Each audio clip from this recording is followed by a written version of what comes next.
Good morning, good afternoon, or good evening to anyone who's watching this video. My name is RICA from GALERIA RICA. For this video, I decided to do sort of like a top 5 tips for artists, beginner artists, who just needs motivation or encouragement to create, especially when they don't really feel like creating. I'm doing this because I also struggle with this all the time, where I would love to create, but I don't necessarily have the motivation to even start. However, some disclaimers. To be honest, I haven't really been doing art for a long time. I'm not even close to being a professional. I haven't made a lot of artwork. I'm far from my goals. I have a long way to go. I don't really follow these tips as consistently as I want to. So why am I even here telling you all this information? Why would anyone listen to me?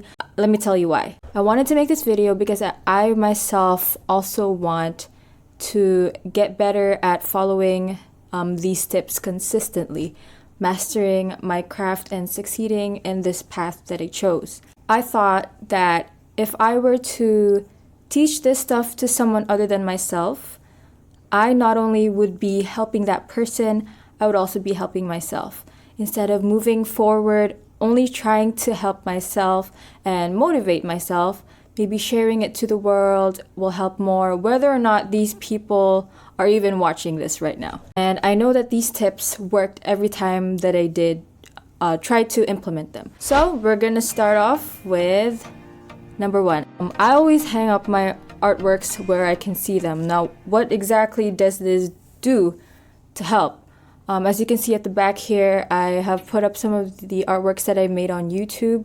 You can check those out. I will leave links up here and also in the description. But the reason I put them up is I actually get more inspired to make more of them. I put them up because I want to, it sort of like signifies that I want to fill up this wall with even better paintings. Another thing is, when you see your artworks up on the wall, you get to kind of critique yourself, where it's like, I should have done this part better. Why is this not done so well? And with that, you're kind of, at least for me, I get motivated to make something similar and correct the wrongs that I did on the other paintings on the wall. My number two is to go to art stores. Now, this may seem weird because like you might go to art stores and buy stuff that you don't even need and then never get to use them. But I think for me it's important because every time I go to like Michael's, for example, I get really, really happy and inspired when I'm there because of all the materials that I see. I'm able to suddenly think of so many creative things. Oh, I can use this for this painting. Oh, I can use this glitter for this other project that I wanted to do. Number 3 is to set up a schedule. Actually, YouTube has helped me a lot because before putting my stuff on YouTube, I would barely paint, only whenever I felt like it, which was not a lot. With YouTube, then I schedule, for this week, this is the stuff I'm going to be painting. Now, this forces me to actually practice, and then during the time where I want to film, then I'm actually like exercising these skills and getting better each time I do a piece. Deadlines also work. So when you have commission paintings that are due on a specific day, then you are forced to slowly but surely do them. While you're doing it, you're actually getting better, because the more you paint, the more you get better.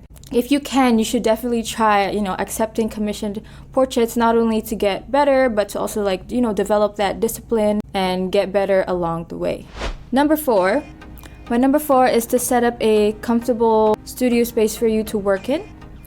A space where it's easy for you to just walk in and do the work. You have to make it comfortable so that there's less excuses to not go. Just sit on the table, sit on the chair, and be on the table and do your work. Basically, make the environment that you're in conducive to the goal that you have in mind, which is to make more artworks. Make the environment work for you instead of you always trying to adjust to the environment that you're in. It's like constantly convincing yourself why you have to paint, why do you have to go and set everything up when it's actually so hard to set things up.